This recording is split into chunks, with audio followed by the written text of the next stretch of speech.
So we've been through a lot of information so far, but you should have a pretty good, call it 30, maybe even 20,000 foot level overview of just kind of the navigation where things are at on the LV1 console. One of the questions we get all the time is, wait, so why don't you use the left-right bus? Great question. And I would say for the better part of the first 20 years of my audio career, I used the left-right bus, and I actually didn't think anything about it until somebody mentioned matrices one time, and I had to do a deep dive into it and understand what was going on. Once I understood it, it made a lot of sense. Then came the pandemic, and it made even more sense. So let's actually walk through how audio moves from a preamp to the output side of this console. When you plug in an instrument into a preamp rack, we saw that here. Here's your preamp rack, so it gets plugged in there. And you've got gain control back on the top of your mixer window up here. Or if you're in a channel window too, you've got gain control on here. And we'll get into channel overview in a little bit. But that's the front end. Source matters. We'll talk about it a lot in our training. Source matters. So getting your source right, getting the gain right so that everything's coming in at the right level, okay? So once it comes into an input, inputs then get out of the console by routing to a group. And we saw that in this route mode. Everything routes to a group. So here's drums. They route to groups 1 and 2. The rest of the band's routing to group 3. Here we've got some vocal mics. They're routing to group 4. Here's some headsets and some host mics. The talking heads, those are going to group 5. And then over here we got some playback going to group 6.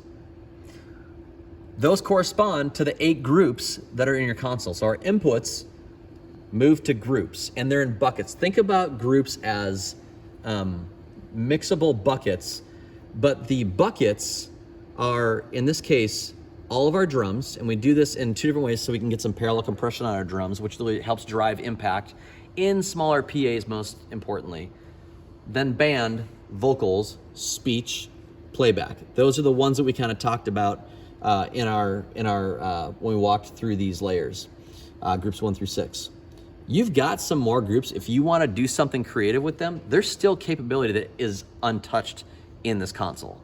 But from a top down, 6 groups is really going to get us where we need to go right at the top. And you can actually add processing to these groups. So we've got some EQ and maybe some de-essing, some compression on some groups, but that allows us to kind of treat all those inputs as a unit, right? So we moved from the preamp rack into the input strip, from the input strip, input channel down into the group, and now these groups are going to jump down and feed our matrices. So we have main, subs, and stream. Stream is whatever, broadcast, capture, distribution, a variety of things you want to call that. We use this one for a web stream, so we just call it the stream mix. You probably won't use your subs bus if you're in a PA, maybe offsite, away from your original or your normal system. Maybe you're in a venue that you're using the house PA and you're not carrying your PA with you. You can still use this package. That's a really good thing to know. Just plug in and you still have a sub bus routed if the venue set up in terms of left-right sub, you can do that. For 90+% of what you're doing, you're probably using your PA, and all that crossover to the subs happens in the amp. So everything comes out the mains. So you're just sending a stereo left-right out. You can see this looks like it's got 2 channels. That's a left-right. The subs is a mono feed. So down here you can kind of tell the difference between stereo and mono matrices. Those groups show up in our, in a matrix, you can take 12 inputs. They can be actual physical inputs. They could be groups. They could be something else. But they come in here and you can assign them, you kind of hit a drop down and choose what you want it to be. It can be most things on the console.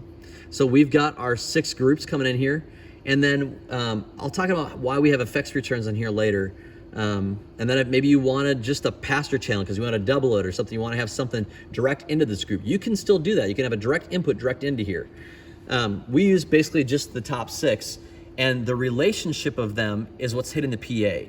So we keep the output fader at unity, and then we're mixing kind of, these are the inputs to that output. The same way that you normally think about the inputs of like your drum mics to the house. This is like your groups to the house. If I looked at the stream, I'll toggle back and forth so you can see this. Here's the main relationship of those. Here's the stream relationship. Very different. And this is precisely why we mix on matrices, because you have to change the dynamic relationship between your band to maintain what you want it to sound like.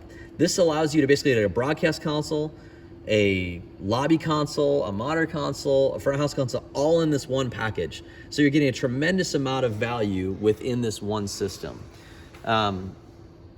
That's why we mix on matrices. So again, input to groups, groups to matrix, matrix to physical outputs to hits your PA or whatever your destination is. That's how it's routed through. So if you looked at this overview window and you saw that the left, right, the center, and the mono are all off, they are, and they're gonna stay off because we're coming out via the mains and the subs. So when you're actually mapping your outputs, you're mapping your physical I/O on the output structure to the matrix. And we'll get into patching in a future video. Hope that's helpful.